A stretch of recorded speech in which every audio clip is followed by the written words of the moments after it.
Es un eximio biólogo, magíster en inmunología, ciencias biológicas, es director general de Medicel, que es un laboratorio que lo que hace es terapias celulares, hace cultivo de expansión celular, hace ya muchos años que se dedica a las terapias celulares y cultivo de células de animales y de humanos. Es uno de los pioneros en terapias halogénicas en Chile. Así que es un honor tenerte acá y además tenés amplia experiencia en todo lo que es test rápidos, ¿no? Sí, Silvina, últimamente me he podido especializar en esa área, muchas gracias. Bueno, contanos un poco, creo que tendríamos que ir a la base de la inmunología, ¿no? De cómo responde ante un agente externo no conocido para el cuerpo, qué hace el cuerpo ante algo que desconoce, que nunca tuvo Sí, mira, contacto. en realidad lo voy a intentar de explicar de la manera más simple posible, porque los mecanismos celulares y de defensa del cuerpo son bien complejos. Hay una serie de señales que culminan en una respuesta que puede ser un poquito más compleja de explicar y probablemente ocupe muchos tecnicismos. Uh-huh. Pero en estricto rigor, tenemos en este caso al virus, que es SARS-CoV, que induce en el cuerpo una respuesta celular. Y esta respuesta celular culmina en una molécula que es un anticuerpo. Un anticuerpo que siempre la gente pregunta, y es la primera respuesta que voy a indicar, de que es un anticuerpo específico con lo que a algo fue atacado el cuerpo. No es un anticuerpo que en realidad estamos detectando, por ejemplo, que pueda reconocer diferentes tipos de antígenos o agentes virales, sino que si el cuerpo es atacado por SARS-CoV, va a producir un anticuerpo frente a SARS-CoV. Uh-huh. Eso en primera instancia. Sí. ¿Cuál es el primer anticuerpo que se secreta una vez que se activa la respuesta? Es el anticuerpo IgM. Y luego, ese anticuerpo se secreta aproximadamente en el día 4 a 7. Esa es la respuesta primaria. Y luego desde el día 10 a 14 existe una respuesta secundaria que es mucho más potente y que se secreta un anticuerpo denominado IgG. Es importante destacar que el anticuerpo IgM es un anticuerpo que tiene menor especificidad frente al antígeno viral, el cual fue primera vez presentado, por ende, por eso ahí hablemos de una especificidad entre un 70, 92%, 80, 94%, más o menos, esa es la especificidad que tiene IgM. No es tan específico, por lo tanto, es un buen mecanismo rápido que de defensa de nuestro organismo para poder disminuir la carga viral rápidamente. Ya en el tiempo, en la célula se empieza a evitar, en cierta medida, a mejorar el anticuerpo y se forma el anticuerpo IgG. Y el anticuerpo IgG sí tiene un 98, 99 y 100% de especificidad contra el virus SARS-CoV en este caso. Uh-huh. Entonces, esa es un poquito la respuesta primaria y la respuesta secundaria que culmina en el IgM. Ahora, cuando tenemos un segundo estado de exposición al virus, rápidamente se secreta el anticuerpo IgG, que en la segunda exposición estamos hablando de una respuesta inmediatamente primaria, pero con IgG y con IgM también. Pero podemos detectar rápidamente una buena secreción de IgG. ¿Por qué? Porque ahí está la inmunología de rebaño o la inmunidad de rebaño, porque ya en algún momento estuvimos reconociendo al virus que por segunda vez nos infectó y nuestro cuerpo es capaz rápidamente de defendernos con una molécula específica que estamos hablando que es IgG. ¿Puedo Entonces, hacer una así, pregunta? sí, Se está hablando de que hay muchos subtipos o cepas, se habla mucho de las cepas del corona, que hay 11 cepas, que encontraron otra cepa más. Es importante, me parece, aclarar esto, ¿no? ¿La IgG es la misma para todas las cepas o cada cepa tiene una IgG distinta? No sé si me entendés la pregunta, porque sí, si sí, no, sí. uno se podría contagiar todo el tiempo de las distintas cepas. Sí, y ahí está, claro, ahora también no son tantas cepas, pero sí existe que los anticuerpos contra el virus se van secretando por diferente epítopes. A ver, voy a hacer un poquito, quizás no tan técnico, pero voy a irme a lo técnico. Tenemos una secuencia que es del virus. Esa secuencia tiene letras, por decirlo en cierta medida. Hay letras que tienen mayor capacidad antigénica, y la capacidad antigénica es la capacidad de respuesta celular para secretar un anticuerpo. Ujú. Y esa secuencia se llama epítope. Si es antigénico, tenemos la capacidad de secretar anticuerpo. Si no es antigénico, no va a haber secreción de anticuerpo. Entonces, las zonas antigénicas pueden exactamente ser de unas zonas conservadas del virus. No quiere decir que el virus, ojo, no quiere decir que el virus mute y mute toda la estructura viral. Puede que mute ciertas partes que son más variables, pero los anticuerpos son secretados por diferentes zonas antigénicas del virus, por ende, en cierta medida podríamos tener igual una respuesta frente al virus que ha mutado, pero que no sea tan potente. Ujú. Perfecto. Aclarado. Entonces, continúa explicando esto de la inmunidad, entonces, que te interrumpí. Claro, sí, entonces, bueno, una vez que tenemos esta respuesta, y hablamos de la respuesta primaria mediada por IgM, secreción de IgM, después tenemos una respuesta secundaria IgG, y en un segundo evento de infección rápidamente secretamos IgG, pero tenemos que considerar algo muy importante. La secreción de anticuerpos tiene un tiempo. Estamos hablando de que dijimos que de 4 a 7 días se secreta IgM. Y aquí vamos a entrar a los mecanismos que nos permiten detectar estos niveles de anticuerpos. ¿Y qué mecanismo podemos usar? Una ELISA, por ejemplo, una ELISA que determina específicamente la concentración de un anticuerpo, o bien estos mecanismos de test rápido, que aquí podríamos ya entrar un poquito en lo que son los test rápidos. Entonces, ¿qué hace este test rápido? Es importante destacar que mide la secreción en realidad mide si está presente el anticuerpo frente al virus.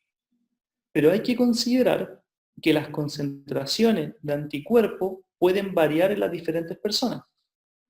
También hay que considerar que la respuesta de las personas asintomáticas, probablemente el mecanismo de acción celular ha podido rápidamente eliminar la carga viral y que no haya culminado en una respuesta humoral que principalmente está dada por anticuerpos.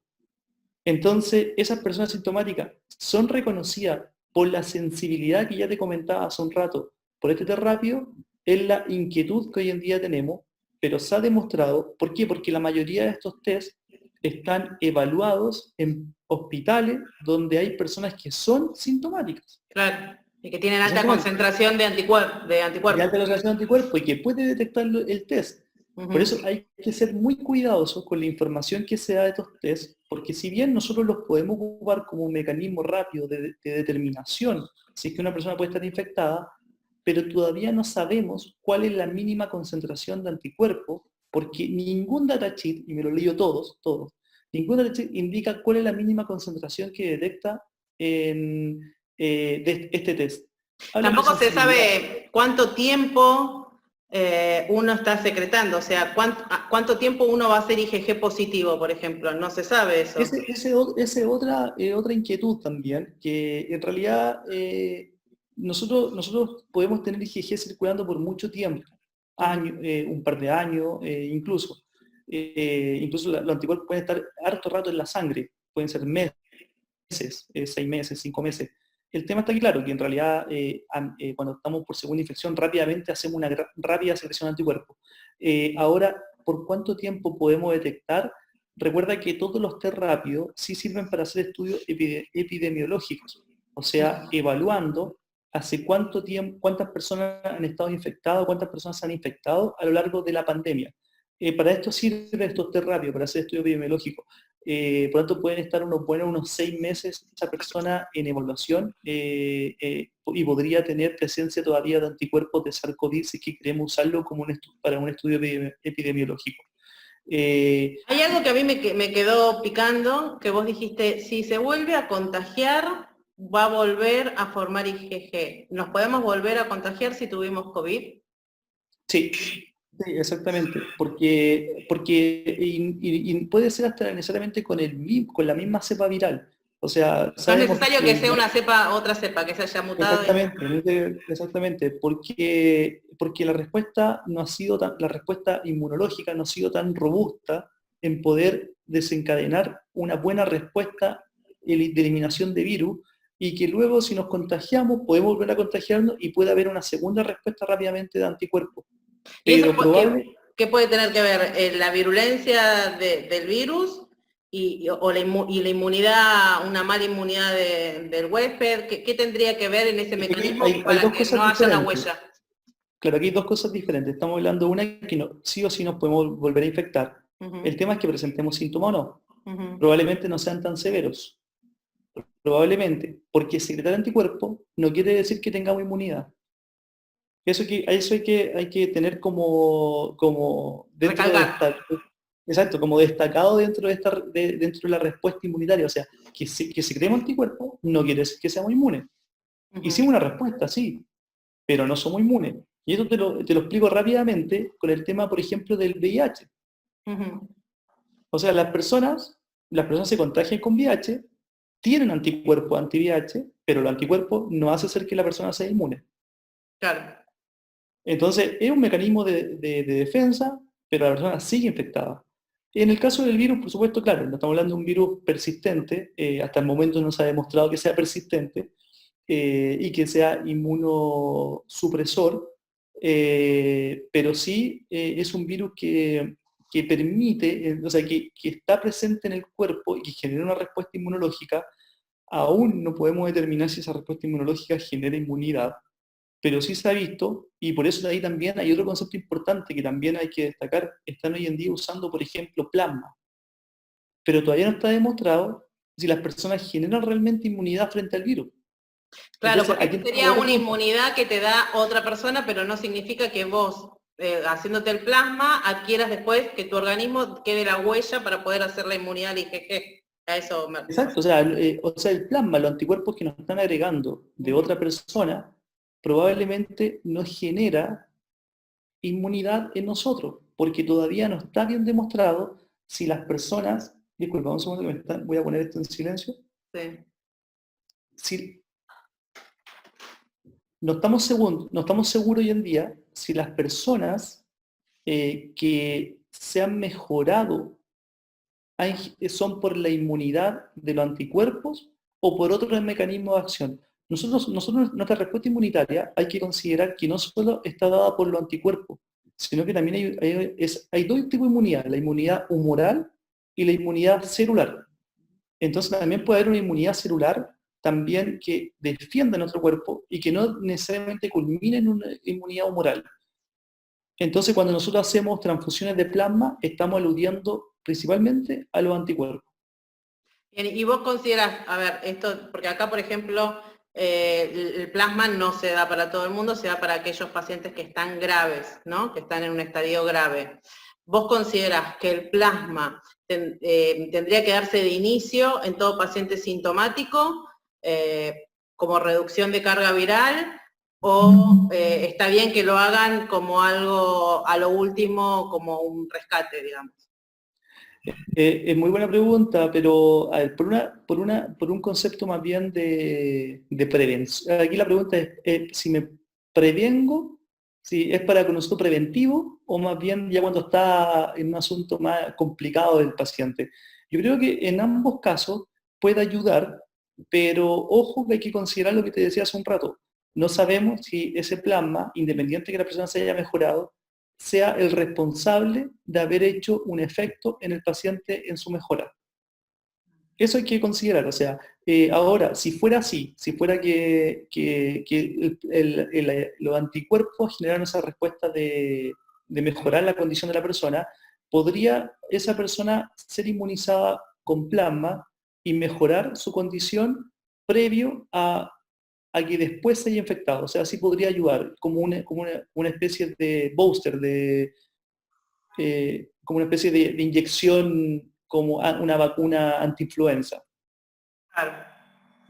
Sí, podría ayudar. Yo lo haría antes y por supuesto las personas que están infectadas lo haría también después, pero pero lo haría con totalmente un desconocimiento real si ese plasma pudiera ayudar a esas personas, porque todavía no sabemos realmente cómo es la inmunidad que se comporta frente al virus. Claro, si es capaz quizás de bloquear la entrada o en realidad actúa previniendo esta tormenta de citoquinas como un potente antiinflamatorio, digamos. Exacto, eso no sabemos. Y ahí hay que considerar que en el plasma no solamente van, si son, por eso te digo, o sea, insisto, si son los anticuerpos los que sirven o bien otros mecanismos de acción que están dentro del plasma. Porque la tormenta de citoquina que se induce, no solamente puede ser contrarrestada por anticuerpos, sino que también por proteínas del sistema del complemento que hay ahí, y otro tipo de proteínas que son importantes también en disminuir la inflamación. Claro. Y bueno, volviendo al tema de los test, ¿no? Porque sé que también la última charla que hablamos tenían también un problema importante en Chile con respecto a las técnicas de PCR que se estaban quedando sin reactivos y empezaban a utilizar estos test rápidos como método de diagnóstico. ¿Es así? Mira, justo cuando pasó la crisis de que nos estábamos quedando sin reactivo, sale nuestro ministro al otro día avalando de que los test rápidos podrían ser una alternativa en la detección de pacientes que estén infectados con COVID. Yo creo que el tiempo en que se hizo está bien, porque recordad que primero empezamos una pandemia y por supuesto que el test probablemente no va a servir al principio de cualquier pandemia porque detecta los anticuerpos que son secretados si que hemos estado contagiados. Entonces creo que el tiempo prudente es posterior a unos 2 meses después de una pandemia empezar a usar estos test rápidos. Ahora, no es que se hayan usado test rápido en vez de los PCR, eso no fue así acá en Chile, sino que se siguen usando los PCR, pero como método de ayuda en caso que no hay insumos, podríamos, podríamos tener como ayuda un test de anticuerpo. Claramente hay que considerar que el test de anticuerpo no es un test que nos indica si la persona está contagiada o no. Hay que tener presente eso, porque puede estar en un periodo de ventana, que son los 5 días que te comentaba antes, que no determinamos la concentración de IgG y podría ser un foco de contagio. Entonces, sí o sí requerimos el PCR, pero como método alternativo podría ser una herramienta viable. Ahora, dentro de los test rápidos, corregime vos, porque yo no soy una erudita en esto, pero dentro de los test rápidos se hablaba de dos tipos de test. Uno que era en la sangre y tenía que ver con el IgG y el IgM, y otro puede ser de la saliva que tenía que ver con partículas o porciones del virus. Sí, hay diferentes test rápidos, uno que son los que son de anticuerpos y otro que son los de antígenos. Y aquí es el concepto que decía hace un rato, o sea, el antígeno es cualquier molécula que tiene la capacidad de secretar una respuesta inmunitaria. En este caso, antígeno le llamamos al virus, aparte del virus. Entonces, habían unos test que son test rápidos que detectan el virus. El tema está que para poder detectar el virus, la concentración de virus tiene que ser muy alta para que el test lo detecte. Eh, es lo mismo que el test de anticuerpo, pero aún la concentración viral, que es baja, tiene que ser demasiado alta para que sea útil. Y O sea por que es eso menos hay sensible. exactamente, mucho menos sensible. Entonces, hay algunos test, un par de test que están aprobados por la FDA, que son de virales, pero tiene que ser muy sensible para determinar la carga viral si es que está la persona infectada. Claro, y si la carga viral es alta, probablemente tenga sintomatología y no nos serviría tanto para los pacientes que son oligosintomáticos.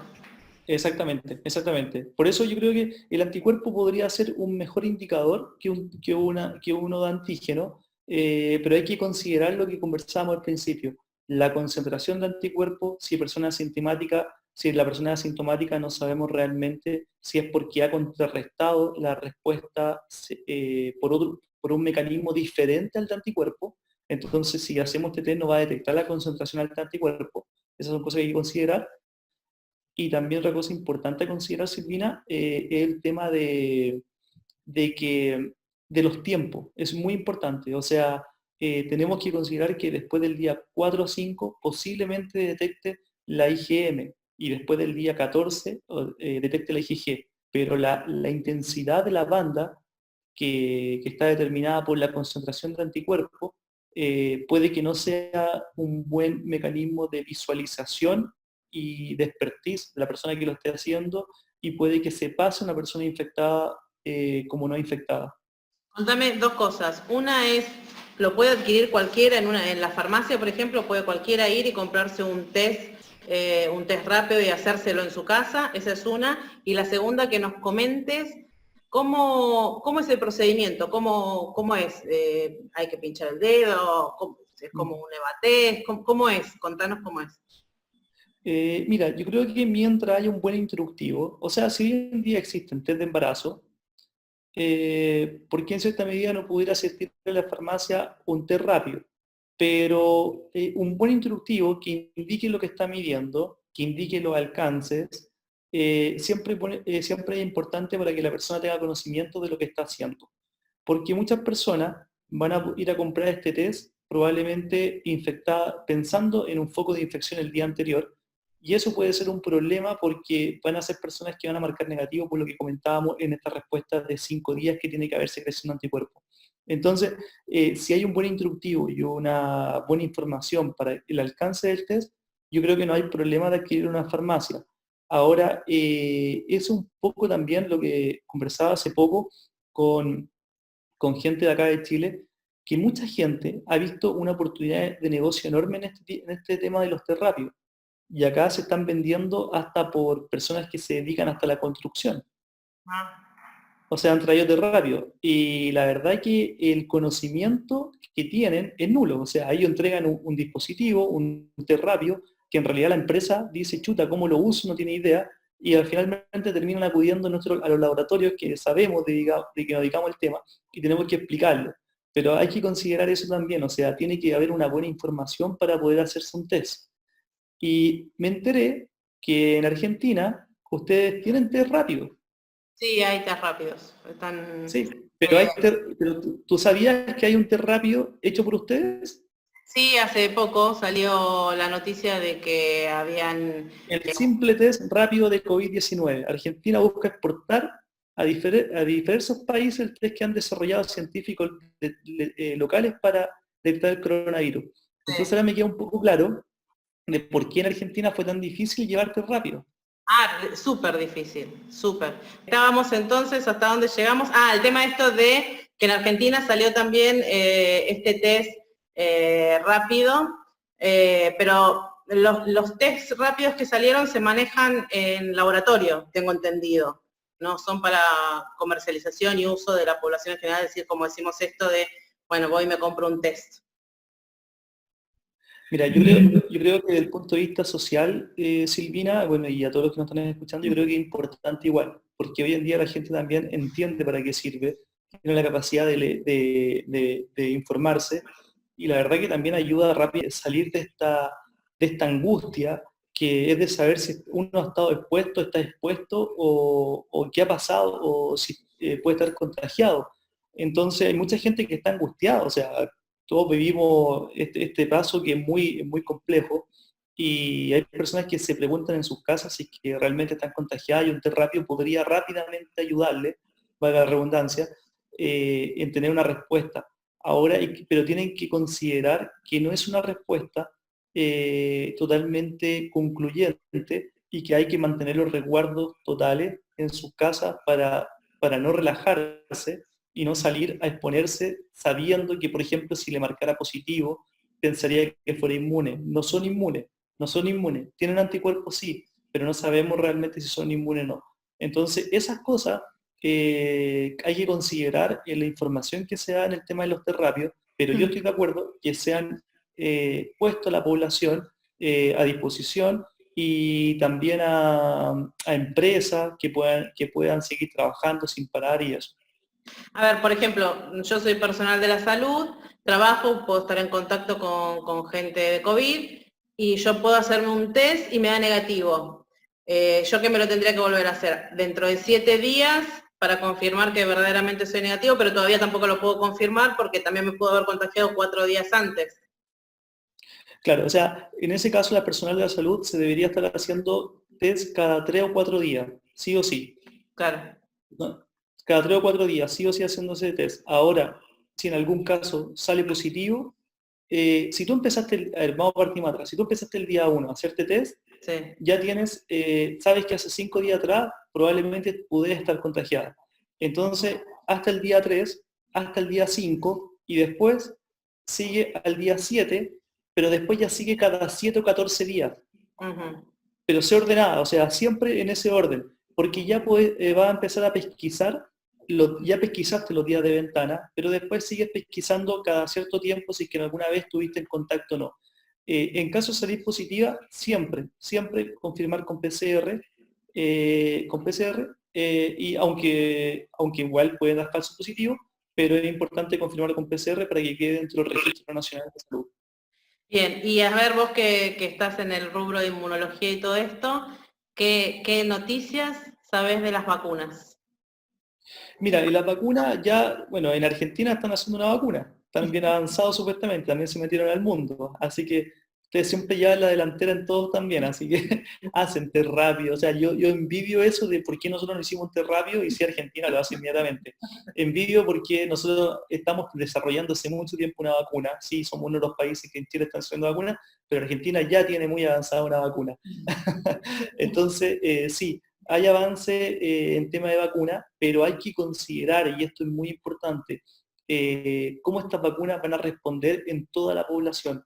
Las vacunas se crean, hay que tener en consideración, las vacunas se crean frente al antígeno viral, pero el antígeno viral se ha hablado tanto que hay diferentes cepas, ya lo conversamos al principio, 10 cepas diferentes, 8 cepas diferentes, 9 cepas diferentes.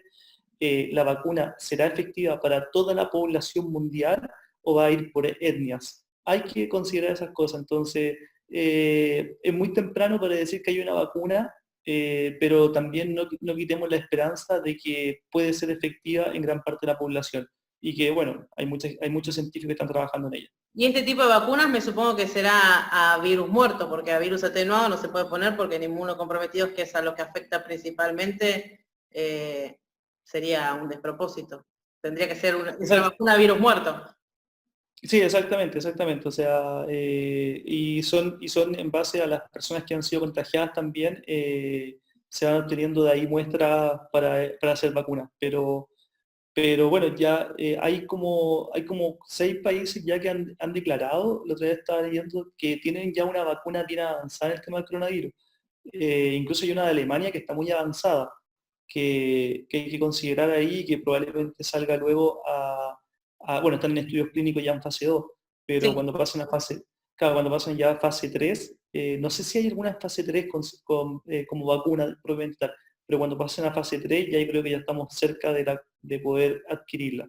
Ahora, nuevamente, las vacunas se demoran tiempo en avalarse y en demostrar su efectividad. Y también hay que considerar los efectos secundarios que puedan tener. Por eso, a eso me refiero. Me parece que cuando algo se adelanta y avanza y pasa etapas de seguridad es algo riesgoso. En O esta sea, que pandemia me no digan tenemos otra. mañana salió la vacuna, no me da seguridad de que la vacuna sea segura. Por ahí nos mata el virus, pero por ahí nos trae otras cosas. Sí, pero en esta pandemia no tenemos otra alternativa. Ujú. No tenemos otra alternativa. O sea, vos considerás que si sale la vacuna hay que aplicársela. Considerando que hay un estudio con una buena población que demostró que es efectiva, yo me la aplicaría. Perfecto, perfecto. Y más o menos, ¿qué costo tiene estos test rápidos? Mira, los test rápidos, sí, todos los precios que en realidad están en China, que uno siempre, bueno, yo que ya traía test, que uno habla de FOB. En China puede costar, en China puede costar un test rápido $4, $5. Obviamente llegando a tu país puede costar $10, $12. Pero digamos que Pero, o sea, versus a un PCR no tiene punto de comparación. un PCR, que los PCR acá en Chile están costando aproximadamente unos $35. Sí, y a eso asociarle todo lo que necesitas para poder hacerlo y además el personal entrenado, ¿no? Y exponerte a ir a un lugar donde Exponerte. te puedes contagiar Exacto. y esperar 5 días acá en Chile que te llegue el resultado. Claro. Entonces realmente el terapia es una gran alternativa desde el punto de vista de quitar también, evitar que las personas se expongan y por supuesto también detecta los anticuerpos, o sea, detecta si la persona está infectada, entonces te quita esa ansiedad de que mucha gente, y que sobre todo ustedes que son médicos, el personal de la salud, están expuestos y que rápidamente podrían tener una herramienta de poder determinar si es que han estado expuestos alguna vez al virus. Eso hay que considerar y yo creo que lamentablemente, si ustedes no lo tienen en Argentina, es una pérdida enorme de oportunidad. Acá en Chile, muchos médicos me piden test rápido y lo están ocupando y quedan mucho más tranquilos. Claro. La idea, digamos, como cierre es, son buenísimos para testear. Tenemos una ventana de 4 días donde puede ser que estemos infectados y el test nos da negativo. Y que nos dé positivo tampoco significa que tengamos inmunidad y que no nos podamos volver a contagiar. Exactamente. Así es. Eso sería el resumen del día de hoy. Sí. Bueno, Jorge, la verdad que te agradezco mucho. Vamos a tener otra charla seguramente en las próximas semanas acerca de terapias celulares, que ya es otra cosa y nos vamos a alejar un poco del COVID y nos vamos a adentrar un poco en el mundo de las células madre y las terapias celulares que tanto nos gusta. Pero la verdad que hablar con vos acerca de estos temas es un placer porque tenés un conocimiento, siempre hablar con vos es un placer. Gracias, Silvina, lo mismo con usted, o sea, contigo, la verdad que es totalmente una biblioteca, usted, tú, tu grupo en general, así que es un placer también estar siempre conectado y escucharlo y que me dé la oportunidad también de hablar de lo que estamos haciendo acá. Es importante compartir experiencias y eso cuenten siempre con ello. Dale, muchas gracias, Jorge. Nos vemos en la próxima entonces. Gracias a los Vale, un que llegan. abrazo. Y bueno, lo colgamos ahora en el Instagram. Espero que haya salido grabado todo y si no te vuelvo a llamar. Y si no, lo hacemos de nuevo, no hay problema. Dale. Un abrazo a todos, que estén muy bien y gracias por estar. Besos, cariño. Beso grande, Chao, cariños chao. a todos. Chao, gracias.